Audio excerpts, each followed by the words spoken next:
इस सेशन पे हमें स्टोरेज क्लासेस को समझना है कि सी लैंग्वेज के अंदर स्टोरेज क्लासेस का क्या कॉन्सेप्ट है और क्यों हमें स्टोरेज की ज़रूरत होती है।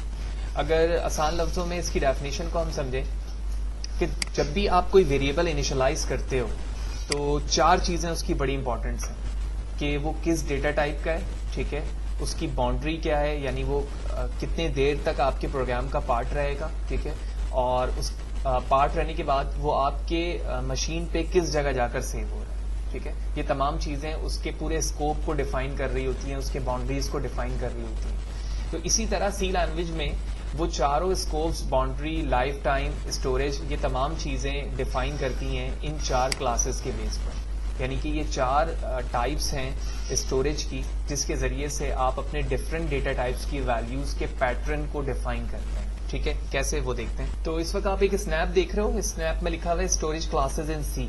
तो जब भी आप एक स्टोरेज क्लासेस की बात करोगे तो उसमें चार चीज़ें बड़ी अहम होती हैं। एक, वो कहाँ पर स्टोर हो रहा है, विच मीन उसका स्टोरेज, उसकी इनिशियल वैल्यू क्या होगी, और इसी तरह उसका स्कोप क्या है, यानी उसकी बाउंड्री क्या है, कहाँ तक वो आपके प्रोग्राम का पार्ट रहेगा और उसके बाद वो चीज़ यानी सरवाइव नहीं कर पाएगी, ठीक है। उसके बाद उसकी लाइफ है कि वो कितने देर तक रह सकती है, कहाँ तक रह सकती है, ठीक है। तो ये चार पैरामीटर्स हैं किसी भी स्टोरेज क्लास की। तो सबसे पहले हम एक स्टोरेज क्लास ऑटो की बात करते हैं कि ऑटो स्टोरेज क्लास क्या है, ठीक है। तो सबसे पहले इसकी वर्किंग आपके कंप्यूटर में स्टैक पर होती है, ठीक है। स्टैक से मुराद ये है कि ये एक स्टोरेज पैटर्न है, डेटा स्ट्रक्चर है जिसके जरिए से कोई भी चीज़ आपके मशीन पर स्टोर होती है। जैसे नंबर ऑफ प्लेट्स रखे जाते हैं तो एक के ऊपर एक प्लेट्स हम रख रहे होते हैं। तो इसी तरह जब आप कोई मशीन पर चीज़ें स्टोर करते हैं ऑटो के बिहाफ पर, तो उसी तरह वो चीज़ें स्टोर हो रही हैं जैसे एक के ऊपर आप एक प्लेट रख रहे होते हैं। इस पैटर्न को हम स्टैक कहते हैं, ठीक है। इसके बाद जब आप इसकी इनिशियल वैल्यू को गेट करने की कोशिश करेंगे तो वो क्या प्रिंट होगी, गार्बेज वैल्यू, वो कुछ भी हो सकती है। फिर उसके बाद इसका स्कोप बताया जा रहा है कि जो ऑटो वेरिएबल स्टोरेज क्लासेस हैं वो सिर्फ ब्लॉक के अंदर ही सर्वाइव कर सकती हैं। जबकि चौथा पैरामीटर ये है कि जब तक वो ब्लॉक एंड नहीं हो जाता उस वक्त तक आपका वो वेरिएबल सर्वाइव करेगा। जैसे ही वो ब्लॉक एंड होगा, हम उस ब्लॉक से बाहर आएंगे तो हमारा वो वेरिएबल एक्सेसिबल नहीं होगा। लिहाजा इस चीज को हम यहाँ पर डिस्कस करते हैं कि ऑटो वेरिएबल क्या है, लेकिन उससे पहले हम सिर्फ सिंपल वेरिएबल की बात करते हैं। फॉर एग्जांपल मैंने लिखा integer a equal to something value. तो सबसे पहले आप डेटा टाइप लिखते हो, डेटा टाइप के बाद नेम ऑफ वेरिएबल लिखते हो और उसके बाद उसकी वैल्यू डिफाइन एंड इनिशियलाइज करते हो। तो जब भी आप कोई वेरिएबल बनाते हो तो डिफॉल्ट तौर पर उसका एक स्टोरेज एरिया होता है, ठीक है, जो कि आपने यहाँ पर डिफाइन नहीं किया है। तो आपको क्या पता, कैसे पता चलेगा कि जो वेरिएबल आप जिस पे वर्क कर रहे हो वो किस स्टोरेज क्लास पे। तो वो आपका कंपाइलर खुद रीड करता है कि क्या किस बिहाफ पर या किस पैटर्न पर तुम उस वेरिएबल को इस्तेमाल कर रहे हो। जैसे इस वक्त मैंने इंटीजर a लिखा है क्योंकि मैं मेन के अंदर मौजूद हूं, और उसके बाद मैं यहाँ पर प्रिंट एफ करता हूं %d/n और इस वेरिएबल को यहाँ पर प्रिंट करवा रहा हूं। तो इसका मतलब ये हुआ कि ये मेन के अंदर मौजूद है, तो मैं मेन के अंदर जो जो चीजें बना रहा हूं वहां पर और जहां पर कॉल करना चाहूंगा मेन के अंदर ये चीज एक्सेसिबल है, लेकिन इस मेन के बाहर ये एक्सेसिबल नहीं है। तो मैं कह सकता हूं कि मेन के लिए ये इस वक्त एक लोकल वेरिएबल है, इससे बाहर ये एक्सेस नहीं किया जा सकता। लिहाजा ये करने के बाद हम इसे प्रिंट करवाते हैं इसकी वैल्यू को।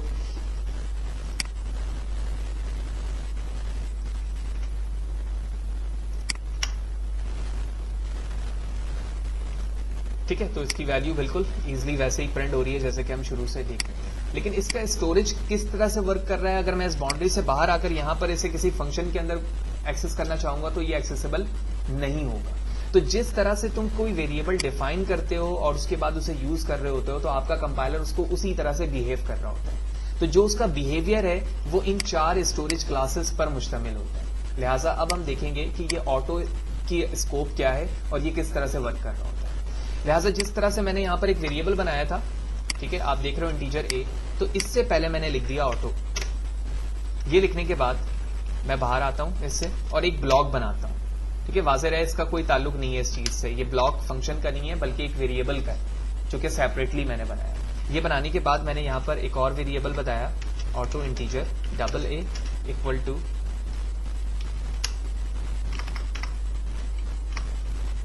ठीक है, और उसके बाद इसे प्रिंट करवा दिया लाइक %d/n, AA, और इसी तरह इस ब्लॉक से बाहर आया और मैंने यहाँ पर उस A को प्रिंट करवा दिया जो टॉप पर मौजूद है, ठीक है ना, क्योंकि ये ब्लॉक है तो ब्लॉक से बाहर ये एक्सेसिबल नहीं होगा क्योंकि ये ऑटो है, ठीक है। अभी हम इसको स्नैप से भी कंपेयर करके देखेंगे कि ये एक्सेसिबल नहीं है तो क्यों नहीं है। %d/n, A ऑनली, ठीक है। तो AA की बात करूं तो उसकी बॉडी ये रही, और अगर मैं सिंगल A की बात करूं तो वो यहां से इस जगह एक्सेस हो रहा है।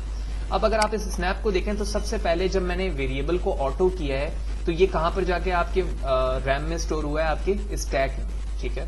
फिर उसके बाद जब आप उसकी कोई वैल्यू भी इनिशियलाइज नहीं करते हैं और उसे प्रिंट करने की कोशिश करेंगे तो कौन सी वैल्यू प्रिंट होगी, गार्बेज, जो कि मैंने बॉडी के अंदर किया हुआ है, वहां पे मैंने इनिशियलाइज नहीं किया। स्कोप इसका क्या है, ब्लॉक के अंदर। तो ब्लॉक के अंदर से मुराद ये है कि जो चीजें तुम फंक्शन के अंदर लिख रहे हो वो क्या है, ब्लॉक है, यानी जो कर्ली ब्रैकेट है ये इसका ब्लॉक है, तो ये भी ब्लॉक के अंदर हुआ। इस ब्लॉक के अंदर मैंने एक और ब्लॉक बना दिया तो इसका मतलब है ये चीज भी किसके अंदर मौजूद है, ब्लॉक के अंदर मौजूद है। तो दोनों चीजें किसमें हुई, ब्लॉक के अंदर। यानी ऑटो स्टोरेज क्लास हमेशा लोकल वेरिएबल के लिए इस्तेमाल किया जाता है, ठीक है, एज लाइक, या फिर आप कह सकते हैं कि विद इन फंक्शन और मेथड के लिए आप ऑटो स्टोरेज क्लासेस को इस्तेमाल करते हैं, ठीक है। लेट्स सी कि इसका आउटपुट क्या होता है, ठीक है। तो क्या आना चाहिए आउटपुट, वो हम चेक करते हैं। तो आप देख रहे हो सबसे पहले हमारे पास लिखा रहा है 1 और उसके बाद लिखा रहा है 10, ठीक है ना। तो ये जो फर्स्ट ब्लॉक है इसके अंदर मैंने AA की वैल्यू को कोई भी वैल्यू असाइन नहीं की है, तो इसकी वैल्यू क्या प्रिंट हो रही है, 1, और ये 1 वही गार्बेज वैल्यू है जो कि अभी हमने डेफिनेशन में भी डिस्कस किया। जबकि मैं सेकंड लाइन की बात करूं जो नीचे मौजूद है, इसकी वैल्यू ऊपर इनिशियलाइज की गई है 10, और जब मैं इसे यहां पर प्रिंट करा रहा हूं तो इसकी वैल्यू क्या प्रिंट हो रही है, 10। तो ये स्कोप को भी डिफाइन कर रहा है, ठीक है, इसके स्टोरेज टाइप को भी डिफाइन कर रहा है, और साथ ही साथ बॉडी इस ब्लॉक को डिफाइन कर रहा है कि ये चीज सिर्फ और सिर्फ ब्लॉक के अंदर ही लिखी जा सकती है। अगर आप कोशिश करेंगे कि इस वेरिएबल को किसी और नाम से ग्लोबली डिफाइन करें, एज लाइक दिस, जैसे मैं यहां करना चाह रहा हूं, तो ये एक एरर शो करेगा। इसकी वजह यह है कि अगर आप इस स्नैप को देखें तो यहां पर इसका स्कोप बताया जा रहा है विद इन ब्लॉक, और इस वक्त मैं ब्लॉक के बाहर हूं, तो ये पॉसिबल स्टोरेज में नहीं है कि आप ऑटो स्टोरेज क्लास को ब्लॉक से बाहर करें। लिहाजा चारों चीजें यहां पर क्लियर होती हैं। हमने स्टैक इंटरनली इसकी डेफिनेशन है वो हमने यहां पर देख लिया, गार्बेज वैल्यू भी डिस्प्ले करवा ली, ये भी चेक कर लिया कि इसका स्कोप क्या है, विद इन ब्लॉक है, और हमने ब्लॉक बनाकर देखा। और एंड ऑफ लाइफ क्या है कि जब तक उसके ब्लॉक के अंदर वो चीज है, जैसे ही मैं उससे बाहर आऊंगा उसकी लाइफ क्या हो जाएगी, एंड हो जाएगी, खत्म हो जाएगी, बाहर वो एक्सेसिबल नहीं है। इसकी वजह ये क्या है कि ये हमेशा ब्लॉक फंक्शन या मेथड के अंदर ही इनिशियलाइज और डिफाइन किया जा सकता है।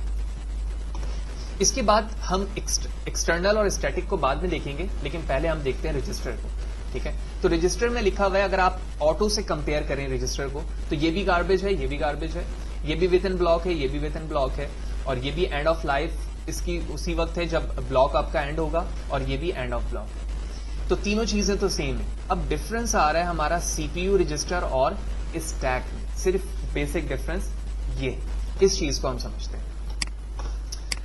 देखो, जब आप स्टैक के अंदर काम कर रहे थे तो आपका काम जो था वो किस पे था,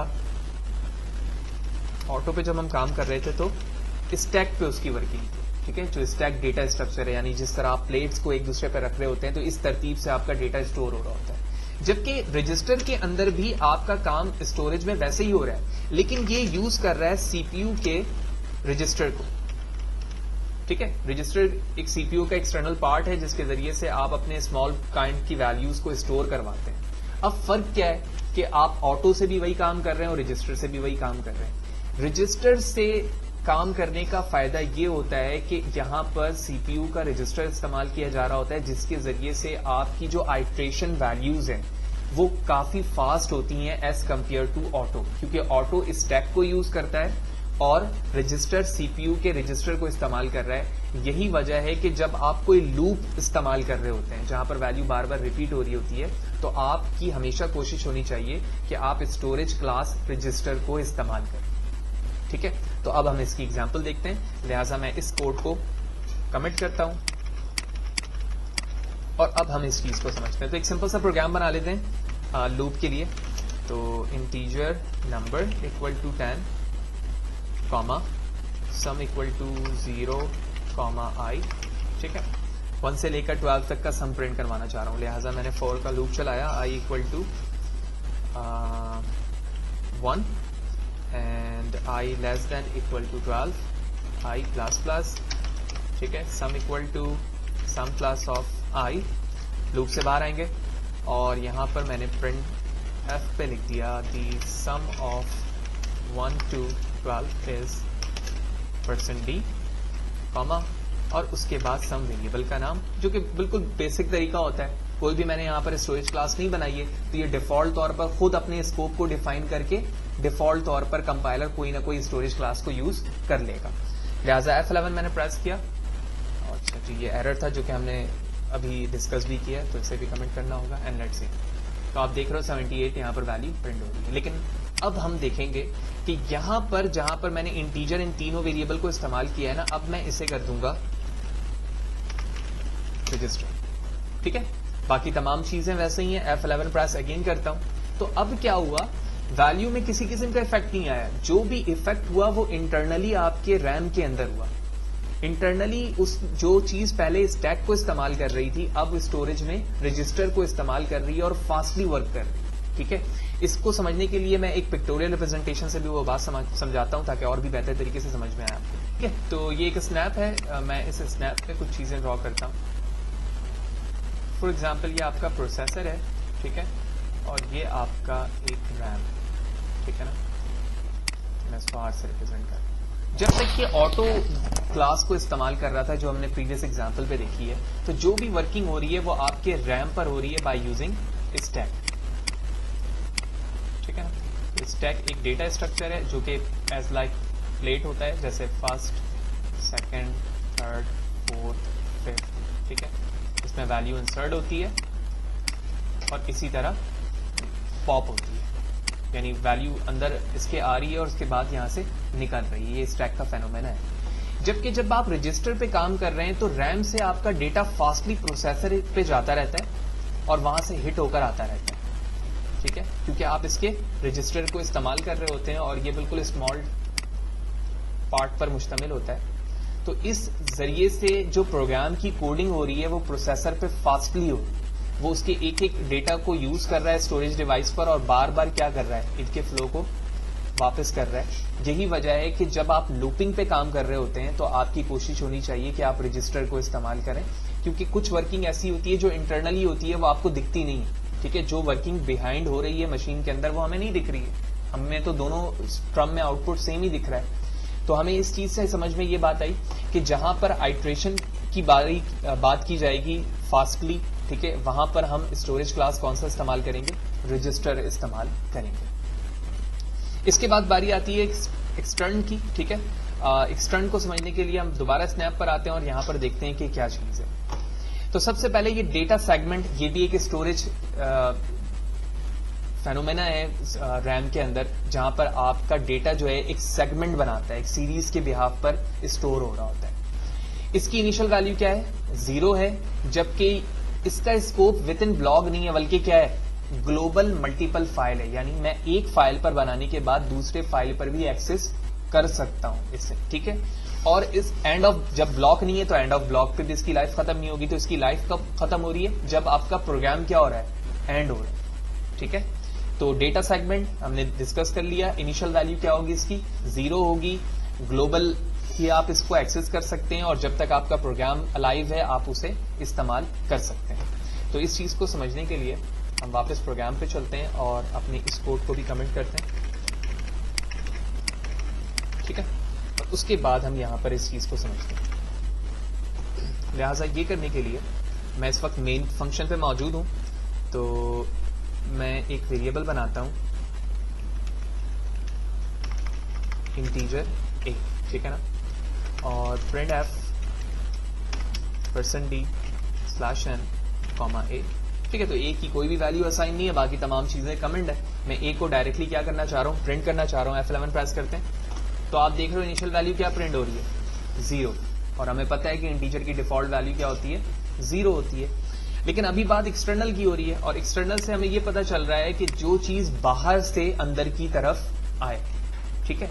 लिहाजा बाहर से मुराद ये जगह है जो मेन के बाहर है। आप चाहें तो कोई दूसरी क्लास, दूसरी फाइल भी ले सकते हैं, लेकिन मैं इस वक्त मेन के बाहर हूं तो इसका मतलब है आउटसाइड ऑफ द स्कोप हूं, ब्लॉक हूं। ठीक है, जो हम 2 एग्जाम्पल हमने देखे। लिहाजा यहां पर आने के बाद मैंने कहा इंटीजर a इक्वल टू 150। तो एक वेरिएबल बनाया है, उसकी वैल्यू क्या है 150। ठीक है ना। अब जब 150 है तो यहां पर मैंने दोबारा इंटीजर a डिफाइन किया हुआ है, लेट्स सी F11 अगेन, और अभी भी वैल्यू क्या प्रिंट हो रही है 0। क्यों? इसकी वजह यह है कि तुम इसे एक्सेस नहीं कर रहे हो, तुमने तो यहां पर दोबारा इसे इनिशियलाइज कर दिया, और तुम इस वक्त किसमें मौजूद हो, ब्लॉक के अंदर मौजूद हो ना, तो ब्लॉक के बाहर तो मैं एक्सेस नहीं कर सकता। ब्लॉक के बाहर की वैल्यू को एक्सेस करने के लिए मुझे इस चीज को इस्तेमाल करना है जिसे हम कह रहे हैं एक्सटर्न। लिहाजा यहां पर आऊंगा और यहां पर आके लिखूंगा मैं इंटीजर की जगह एक्सटर्न। इसकी वजह इंटीजर क्यों हटाया? क्योंकि ऊपर ऑलरेडी इंटीजर भी लिखा हुआ और उसका नाम भी लिखा हुआ और उसकी वैल्यू भी है। तो मैंने सिर्फ ये बताना है कि मैं उस ए को इस्तेमाल करना चाहता हूं जो ऊपर मौजूद है। लिहाजा उसके लिए मैंने यहां पर एक्सटर्न ए लिखा और उसके बाद उस ए की वैल्यू को प्रिंट करवा रहा हूं। लेट्स सी, F11 प्रेस करते हैं और अब आप देख रहे हो कि उसकी वही वैल्यू प्रिंट हो गई जो कि टॉप पर मैंने इनिशियलाइज की थी। तो इस तरह से इस एग्जाम्पल से मुझे ये बात समझ में आती है कि ना सिर्फ ये डेटा सेगमेंट पे गया बल्कि साथ ही साथ हमने इसकी इनिशियल वैल्यू भी देखी, क्या थी वो 0। फिर आपने देखा कि ये ग्लोबल फाइल पे, इसका मतलब है कि मैं दूसरी फाइल पे भी इसे इनिशियलाइज कर सकता था, और साथ ही साथ मैंने अपने मेन फंक्शन के बाहर इसे इनिशियलाइज करके भी देखा। और उसके बाद आपने देखा कि जब तक आपका प्रोग्राम एंड नहीं होता, यानी आप खत्म नहीं कर सकते, उस वक्त तक ए की वैल्यू क्या रहेगी, सर्वाइव रहेगी। लास्ट में हमारे पास जो है वो स्टैटिक है। अगर स्टैटिक को आप मवाजना करें इन दोनों से तो एक्सटर्न और स्टैटिक में बहुत सारी सिमिलरिटीज हैं, जिस तरह से ऑटो और रजिस्टर में थी। डेटा सेगमेंट दोनों वैल्यू 0, इसी तरह जब तक प्रोग्राम एंड नहीं होता उस वक्त तक ये चीजें क्या रहेंगी, सर्वाइव रहेंगी। लेकिन एक चीज डिफरेंस वापस आ गया कि इसका जो स्कोप है वो किसके अंदर है, ब्लॉक के अंदर है। आप ब्लॉक से बाहर जैसे निकलेंगे आप इसको एक्सेस नहीं कर सकते। लिहाजा इसकी एग्जांपल समझने के लिए हम एक और यहां पर प्रोग्राम को डिस्कस करते हैं। लिहाजा मैं इस कोड को दोबारा कमेंट करता हूं।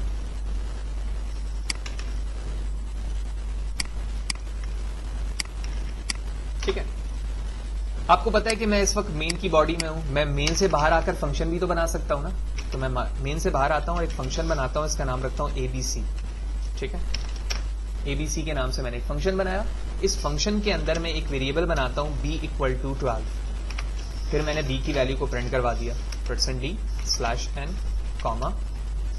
b, और साथ ही साथ b की वैल्यू में एक वैल्यू का क्या कर दिया मैंने, इंक्रीमेंट कर दिया। यानी जब मैं फंक्शन को कॉल करूंगा तो ये वाली लाइन क्या हो जाएगी, प्रिंट हो जाएगी। ठीक है, लिहाजा मैं सबसे पहले फंक्शन के नाम को कॉपी करके प्रोटोटाइप डिफाइन करता हूं ऊपर। उसके बाद मेन के अंदर आकर मैं चाहूं तो फंक्शन यहां पर कॉल कर सकता हूं। तो मैंने फंक्शन एक दफा कॉल किया, F11 प्रेस करते हैं and let's see 12 value print हो चुकी है। बिल्कुल सिंपल सा फंक्शन का टॉपिक है। अब हम एक काम करते हैं कि मैं इसी फंक्शन को 4 टाइम कॉल करता हूं।